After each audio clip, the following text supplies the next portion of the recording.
नमस्कार दोस्तों, स्वागत है आप सभी का आपके अपने YouTube channel back to centre पर। इस वीडियो में दोस्तों हम लोग इलेक्ट्रीशियन फर्स्ट ईयर का दोस्तों ऑफिशियल क्वेश्चन पेपर देखने वाले हैं, जो कि 5 सितंबर 2024 को दोस्तों ये पेपर कंडक्ट हुआ था। तो ये ऑफिशियल क्वेश्चन पेपर है, इससे आपको एक आइडिया लग जाएगा कि आपके एग्जाम में किस तरह के प्रश्न पूछे जाते हैं। सबसे पहले यहाँ पर दोस्तों जो क्वेश्चन शुरू होता है वह आपका ट्रेड थ्योरी का क्वेश्चन शुरू होता है, जिसमें से दोस्तों ये आपका पहला प्रश्न है। यहाँ पर कहा गया है, ये जो आपको फाइल दिखाया गया है यानी कि रेती, ये किस प्रकार का रेती है? तो ये आपका रस पट फाइल कहलाता है। ऑप्शन नंबर इसका बी करेक्ट आंसर हो जाएगा। दूसरा क्वेश्चन यहाँ पर देखिए, कहा गया है, कह रहा है कि चित्र में दिखाया गया प्रकाश का नाम बताना है। तो ये जो दोस्तों आपको प्रकाश दिखाया गया है, यह प्रकाश है दोस्तों स्पॉट लाइटिंग का। तो स्पॉट लाइट आपका करेक्ट आंसर हो जाएगा। तीसरा क्वेश्चन यहाँ पर कहा गया है कि थ्री फेज स्टार से जुड़े असंतुलित भार में तटस्थ चालक में धारा का मान क्या है? तो ये होता है आपका थ्री फेज में धारा सदिश योग। ठीक, the vector sum of current in three phase. तो थ्री फेज स्टार से जुड़े असंतुलित भार में तटस्थ चालक में धारा का मान तीन फेज में धाराओं के सदिश योग के बराबर होता है। चौथा क्वेश्चन यहाँ पर कह रहा है कि ये किस प्रकार का जोड़ आपको फिगर में दिखाया गया है? तो ये जो दोस्तों जोड़ दिखाया गया है, ये आपका नॉटेड टैप ज्वाइंट कहलाता है। तो option number D correct answer हो जाएगा, नॉटेड टैप ज्वाइंट। पांचवा क्वेश्चन कह रहा है कि इलेक्ट्रोमोटिव फोर्स ज्ञात करने का सूत्र क्या है? तो देखिए, इलेक्ट्रोमोटिव फोर्स ज्ञात करने का जो सूत्र होता है वो EMF equal to potential difference plus voltage drop के बराबर होता है। तो यहाँ पर ऑप्शन नंबर इसका सी करेक्ट आंसर हो जाएगा। छठा क्वेश्चन कि सीसा अम्ल सेल में विद्युत अपघट्य किस तरह क्या उपयोग किया जाता है? तो सीसा अम्ल सेल में विद्युत अपघट्य की तरह जो यूज किया जाता है वह रहता है आपका डाइल्यूटेड सल्फ्यूरिक एसिड। तो तनु सल्फ्यूरिक अम्ल आपका करेक्ट आंसर हो जाएगा। तो तनु H2SO4 करेक्ट आंसर हो जाएगा। घरेलू वायरिंग के लिए किस प्रकार के इंसुलेशन टेप का उपयोग करते हैं? तो देखिए, घरेलू जो वायरिंग होता है उसमें जो इंसुलेशन टेप यूज करते हैं हम लोग पीवीसी टेप का प्रयोग करते हैं। आठवां क्वेश्चन यहाँ पर कहा गया कि सर्किट आरेख का नाम क्या है? तो ये जो दोस्तों आपको सर्किट आरेख दिखाया गया है, यह सर्किट आरेख जो है यह आपका कहलाता है one lamp bright and two lamp dim operation. ठीक, तो एक लैंप उज्ज्वल और दो लैंप बंद संचालन यहाँ पर आपका करेक्ट आंसर हो जाएगा, मंद संचालन। नौवां क्वेश्चन यहाँ पर कहा गया क्रैकल परीक्षण में नमी युक्त ट्रांसफार्मर तेल को कौन सा संकेत दिया जाता है? तो एक कर्कश ध्वनि सुनाई देता है। तो एक crackle sound is heard on, correct answer हो जाएगा ये। 10वां क्वेश्चन है, यहाँ पर चित्र में कौन सा उपकरण दिखाया गया है? या तो ये जो उपकरण है दोस्तों, यह आपका उपकरण है एब्सोल्यूट इंस्ट्रूमेंट। तो एब्सोल्यूट इंस्ट्रूमेंट आपका करेक्ट आंसर हो जाएगा। 11 नंबर क्वेश्चन यहाँ पर कहा गया घरेलू वायरिंग स्थापना में अनुमत रिसाव वर्तमान करंट क्या है? तो देखिए, घरेलू वायरिंग स्थापना में जो अनुमत रिसाव होता है 1/5000 गुणे फुल लोड करंट होता है। तो फुल लोड करंट का 5000वां भाग होता है। ठीक है। 12 नंबर क्वेश्चन कह रहा है यहाँ पर कौन सा विद्युत उपकरण को एल सीरीज एमसीबी से जोड़ा जाता है? तो एल सीरीज एमसीबी से जो जोड़ा जाता है वह जनरल लाइटिंग होता है। तो जनरल लाइटिंग आपका करेक्ट आंसर हो जाएगा। 13 नंबर क्वेश्चन कहा गया कि 1000 वाट 240 वोल्ट के विद्युत हीटर में उत्पन्न गर्मी की गणना करें। हीटर ने 5 मिनट के लिए काम किया है। तो यह होगा 71.6 किलो कैलोरी, करेक्ट आंसर हो जाएगा। ठीक है, तो यहाँ पर आपका करेक्ट आंसर यही हो जाएगा। देखिए, यहाँ पर W इक्वल टू PT आप ये फार्मूला यूज करिएगा और P इक्वल टू VI/T हो जाएगा। यही आप अपना आंसर मान रख के आंसर निकाल लीजिएगा, यही आ जाएगा आपका W इक्वल टू VI/T से। 14 नंबर क्वेश्चन कहा कि फापिया संकल्पना में स्टैंडर्डाइजेशन को इंगित कौन करता है? तो स्टेप जो 4 होता है यही आपका स्टैंडर्डाइजेशन को निर्धारित करता है। 15 नंबर क्वेश्चन है खाना पकाने की भट्टी में विद्युत धारा का कौन सा प्रभाव होता है? तो खाना पकाने की भट्टी में जो विद्युत धारा होता है वह आपका हीटिंग इफेक्ट के थ्रू हीट होता है। ठीक है, खाना पकता है। थ्री फेज शक्ति मापन में 2 वाट मीटर की रीडिंग क्या होगी यदि पावर फैक्टर 0 है? तो W1 W2 के बराबर है, लेकिन विपरीत चिन्हों के साथ।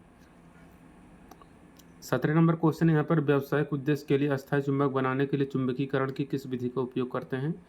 तो देखिए, अस्थायी चुंबक बनाने के लिए हम लोग इंडक्शन मेथड का प्रयोग करते हैं। ठीक है, और 18 नंबर क्वेश्चन है कि धातु नलिकाओं को मोड़ने के लिए कौन सा यूज करते हैं हम लोग? तो वहाँ पर हिक्की का प्रयोग करते हैं धातु नलिकाओं को मोड़ने के लिए। 19 नंबर क्वेश्चन है कि जैसा कि चित्र में दिखाया गया है कि किस एसी सर्किट में वोल्टेज और धारा के बीच चरण संबंध होता है? तो ये जो चरण संबंध होता है प्योर इंडक्टिव सर्किट में। तो प्योर इंडक्टिव सर्किट यहाँ पर आपका करेक्ट आंसर हो जाएगा।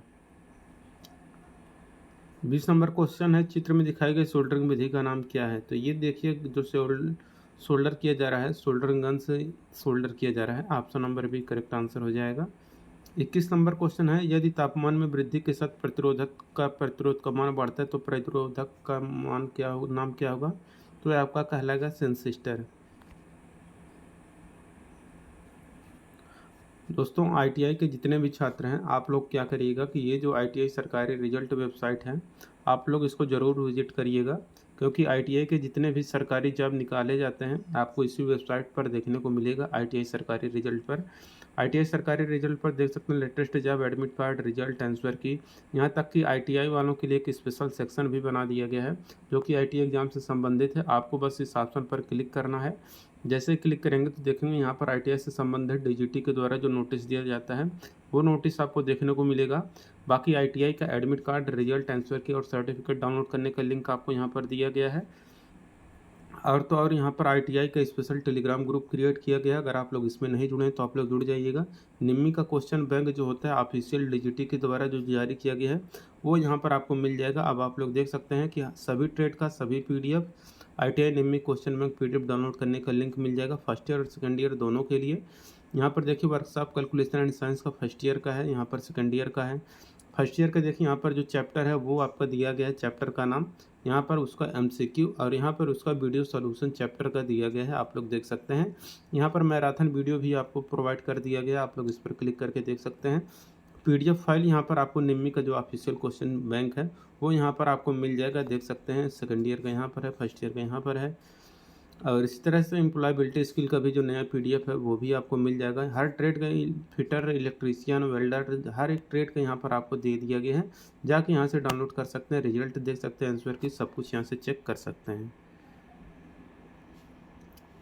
अब देखिए यहाँ पर 22 नंबर का क्वेश्चन कह रहा है यहाँ पर कि एक इलेक्ट्रोडायनामो प्रकार के उपकरण द्वारा किस मात्रा को मापा जाता है? तो रहता है आपका पावर। तो पावर यानी कि शक्ति करेक्ट आंसर हो जाएगा। 23 नंबर क्वेश्चन यहाँ पर कहा गया है कि यदि प्रकाश की तीव्रता बढ़ा दी जाए तो प्रकाश आश्रित प्रतिरोधक का प्रतिरोध क्या होगा? तो ये आपका डिक्रीज यानी कि घट जाएगा। तो यदि प्रकाश की तीव्रता बढ़ा दी जाए तो एलडीआर का प्रतिरोध घट जाता है। 24 नंबर क्वेश्चन है, कौन सा कारक किसी पदार्थ की पारगम्यता को बदलता है? तो जो कारक किसी पदार्थ की पारगम्यता को बदलता है वह फ्लक्स डेंसिटी यानी कि फ्लक्स घनत्व होता है। 25 नंबर क्वेश्चन है कि डीसी सर्किट की शक्ति की गणना करने के लिए किस सूत्र का उपयोग करते हैं? तो डीसी सर्किट की शक्ति की गणना करने के लिए जो सूत्र यूज किया जाता है वह करंट इंटू वोल्टेज का प्रयोग किया जाता है। 26 नंबर क्वेश्चन है कि 200 वाट और 250 वोल्ट रेटेड लैंप के प्रकार के गर्म प्रतिरोध की गणना करें। तो ये होगा 312.5 ओम। यहाँ पर आपका करेक्ट आंसर हो जाएगा। 27 नंबर क्वेश्चन कहा गया है कि विद्युत आवेश की इकाई क्या है? तो देखिए दोस्तों, जो विद्युत आवेश की इकाई होती है वह आपका कूलाम होता है। Option number B correct answer हो जाएगा। 28 नंबर क्वेश्चन कहा गया 33 केवी से 66 केवी तक की भूमिगत सेवाओं के लिए किस प्रकार के केबल का उपयोग किया जाता है? तो 33 केवी से 66 केवी तक की भूमिगत सेवाओं के लिए जो केबल यूज किया जाता है वह एक्स्ट्रा हाई टेंशन केबल यानी कि अतिरिक्त हाई टेंशन केबल का प्रयोग करते हैं। अब अगला क्वेश्चन यहाँ पर देखिए क्या कह रहा है। 29 नंबर का कहा गया यहाँ पर कौन सा शब्द यह दर्शाता है कि ल्यूमिनस फ्लक्स प्रति इकाई क्षेत्र में लंबवत रूप से एक समतल सतह तक पहुँचता है? तो यह रहता है आपका इल्यूमिनेंस। तो इल्यूमिनेंस आपका ऑप्शन नंबर डी करेक्ट हो जाएगा।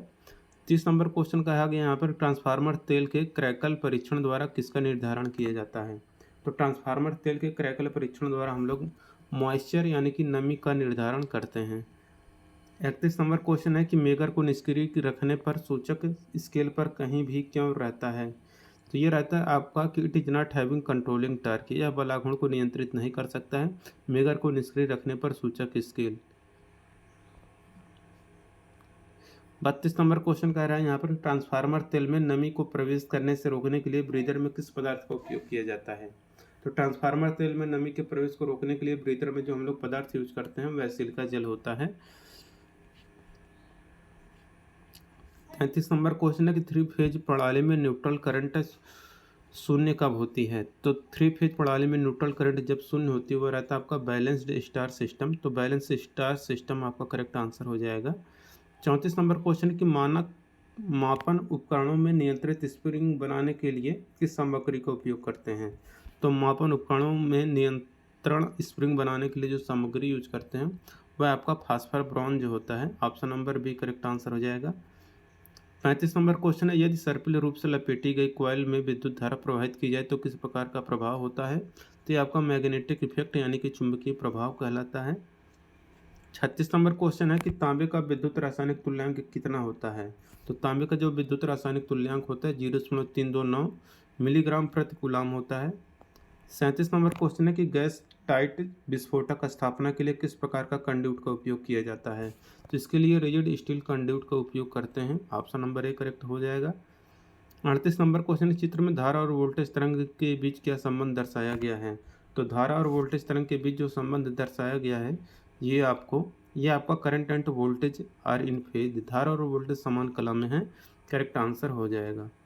अब देखिए वर्कशॉप कैलकुलेशन एंड साइंस का क्वेश्चन आ गया। यहाँ पर पहला क्वेश्चन कह रहे हैं यहाँ पर एक आयत का परिमाण क्या होगा जिसकी लंबाई और चौड़ाई 20 सेंटीमीटर और 18 सेंटीमीटर है? तो देखिए इनके योग को हम लोग दोगुना करेंगे तो 20 और 18 38 हो जाएगा, 38 का दूना 76 हो जाएगा, यही इसका परिमाप हो जाएगा। दूसरा क्वेश्चन है कि तृतीय ऑर्डर लीवर का उदाहरण कौन सा है? तो तृतीय ऑर्डर लीवर का है फॉरसेप्स। तीसरा क्वेश्चन है फंडामेंटल यूनिट कौन कौन से हैं? तो लंबाई, द्रव्यमान और समय ये आपके मूलभूत इकाइयाँ होती हैं। 0.0065 दशमलव भिन्न को साधारण भिन्न में बदलना है। तो यहाँ पर दशमलव के नीचे 1 रखेंगे, बाकी ये जितना अंक पीछे बचेगा उसके नीचे 0 लगा देंगे। तो ये आपका यहाँ पर ऑप्शन नंबर सी करेक्ट हो जाएगा, ऑप्शन नंबर सी। अब देखिए 5वां क्वेश्चन कहा गया है, इनमें से किस धातु में प्रमुख सामग्री के रूप में लोहा होता है? तो लोहा जो होगा वह आपका लौह धातु रहेगा। ठीक। 6वां क्वेश्चन है, पानी का क्वथनांक कितना होता है? तो पानी का क्वथनांक होता है 100 degree Celsius. Option number D correct हो जाएगा यहाँ पर। अब देखिए इंजीनियरिंग ड्राइंग का क्वेश्चन आ गया है कि identify the conventional symbol of material, सामग्री के पारंपरिक प्रतीक को पहचानना है। तो ये देखिए जो सिंबल है यह आपका सिंबल है स्टील का, तो इस्पात यहाँ पर ऑप्शन नंबर बी करेक्ट हो जाएगा। दूसरा क्वेश्चन है कि संरेखित सही आयाम आपको बताना है। तो ये जो दोस्तों आपका सही आयाम दिखाया गया है ये आपका ऑप्शन नंबर डी वाला सही आयाम आपको दिखाया गया है। ठीक है। अब देखिए यहाँ पर है कि सेट स्क्वायर का नाम बताना है। तो इसकी देखिए लंबाई और चौड़ाई दोनों समान है, तो ये आपका 45 डिग्री सेट स्क्वायर हो जाएगा। ठीक। तो 45 degree set square correct answer हो जाएगा। चौथा क्वेश्चन है त्रिभुज का नाम बताना है। तो ये दोस्तों जो है आपका ये देखिए यहाँ पर एक दूसरे से लंबावत में है, तो ये समकोण त्रिभुज हो जाएगा। राइट एंगल ट्रायंगल यहाँ पर ऑप्शन नंबर सी करेक्ट हो जाएगा, समकोण त्रिभुज। 5वां क्वेश्चन है मानक के अनुसार कौन सा तीर सही है? तो देखिए ये आपका जो तीर दिखाया गया है नुकीला वाला ये आपका सही हो जाएगा। ठीक है।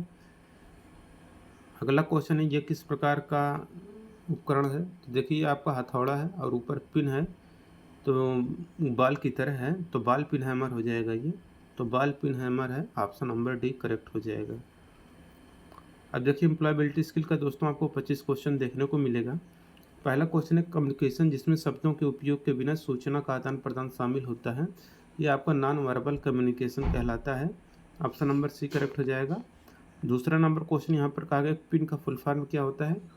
तो पर्सनल आइडेंटिफिकेशन नंबर हो जाएगा। तीसरा क्वेश्चन है अपने आप को विकसित करने के लिए आपको क्या करना चाहिए? तो अपने आप को विकसित करने के लिए आप खुद को जानना चाहिए, नो योर सेल्फ यहाँ पर करेक्ट आंसर हो जाएगा। चौथा क्वेश्चन कहा गया है रेलवे या उड़ान की घोषणा को सुनना, शिक्षक का लेक्चर, ये सब किसके अंतर्गत आता है? क्या आपका कॉम्प्रिहेंसिव लिसनिंग के अंतर्गत आता है। 5वां क्वेश्चन है ASAP का फुल फॉर्म क्या है MS के भाषा में? तो SMS के भाषा में ASAP का फुल फॉर्म होता है एज सुन एज पॉसिबल। 6वां क्वेश्चन है प्रश्न पूछते समय कौन सा प्रश्न पूछना सबसे अच्छा होता है? तो ओपन एंड क्लोज एंडेड प्रश्न पूछना सबसे अच्छा माना जाता है। 7वां क्वेश्चन यहाँ पर कह रहा है जब आप शिक्षक, प्रशिक्षक या पर्यवेक्षक जैसे उच्च अधिकारियों का अभिवादन करते हैं तो आपको किसका उपयोग करना चाहिए? तो यदि आप शिक्षक, पर्यवेक्षक या शिक्षक, प्रशिक्षक या पर्यवेक्षक जैसे उच्च अधिकारियों का अभिवादन करते हैं तो आपको गुड मॉर्निंग का उपयोग करना चाहिए। एक कंप्यूटर सिस्टम क्या रखता है? तो एक कंप्यूटर सिस्टम जो होता है यह हार्डवेयर और सॉफ्टवेयर दोनों को रखता है। 9वां क्वेश्चन है इंस्ट्रिंसिक मोटिवेशन क्या है? तो आंतरिक प्रेरणा होता है आपका लॉन्ग लास्टिंग, ज़्यादा देर तक टिकने वाला होता है। 10 नंबर क्वेश्चन है लिंग रूढ़वादिता हो सकती है? तो देखिए जो लिंग रूढ़वादिता हो सकती है यह हार्मफुल और दुखदाई हो सकती है, तो हानिकारक और दुखदाई यहाँ पर करेक्ट आंसर हो जाएगा। 11 नंबर क्वेश्चन है क्रोधी व्यक्ति की बॉडी लैंग्वेज कैसी होती है? तो देखिए जो क्रोधी व्यक्ति होता है इसका जो बॉडी लैंग्वेज होता है यह आपका अग्रेसिव यानी कि आक्रामक होता है। 12 नंबर क्वेश्चन है कि विंडोज में बनाए गए नए फोल्डर का डिफ़ॉल्ट नेम क्या होता है? तो विंडोज में बनाए गए नए फोल्डर का डिफ़ॉल्ट नेम होता है न्यू फोल्डर।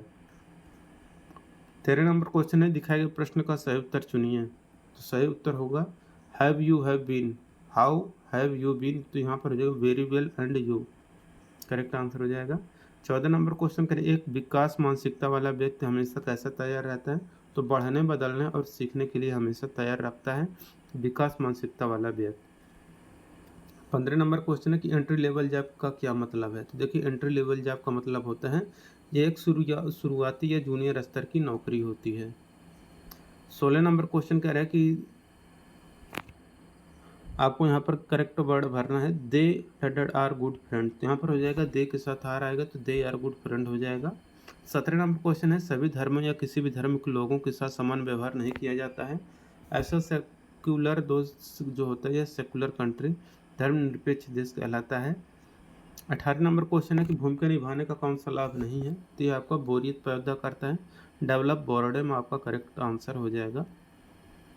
19 नंबर क्वेश्चन है सही चैनल क्या है जिसके माध्यम से बाजार ग्राहकों तक पहुंच सकता है? जो होता है मैन्युफैक्चरर से रिटेलर, रिटेलर से फिर कस्टमर। 20 नंबर क्वेश्चन यहाँ पर कह रहा है कि अच्छे तनाव का संकेत इनमें से कौन सा है? तो लंबे समय तक तनाव, नींद की कमी नहीं होती है। 21 नंबर क्वेश्चन है एक प्रोग्राम जो अन्य प्रोग्राम को संशोधित करके उनको संक्रमित करता है उसको हम लोग वायरस कहते हैं। Option number C correct answer हो जाएगा। 22 नंबर क्वेश्चन करें कि वह शब्द जो किसी दूसरे शब्द के समान है लेकिन अर्थ में भिन्न होता है और उसको हम लोग क्या कहते हैं? तो उसको हम लोग कहते हैं होमोफोन। 23 नंबर क्वेश्चन है आपके रिज्यूम के मुख्य शीर्षकों को रेखांकित करने के लिए किस शॉर्टकट कुंजी का उपयोग किया जाता है?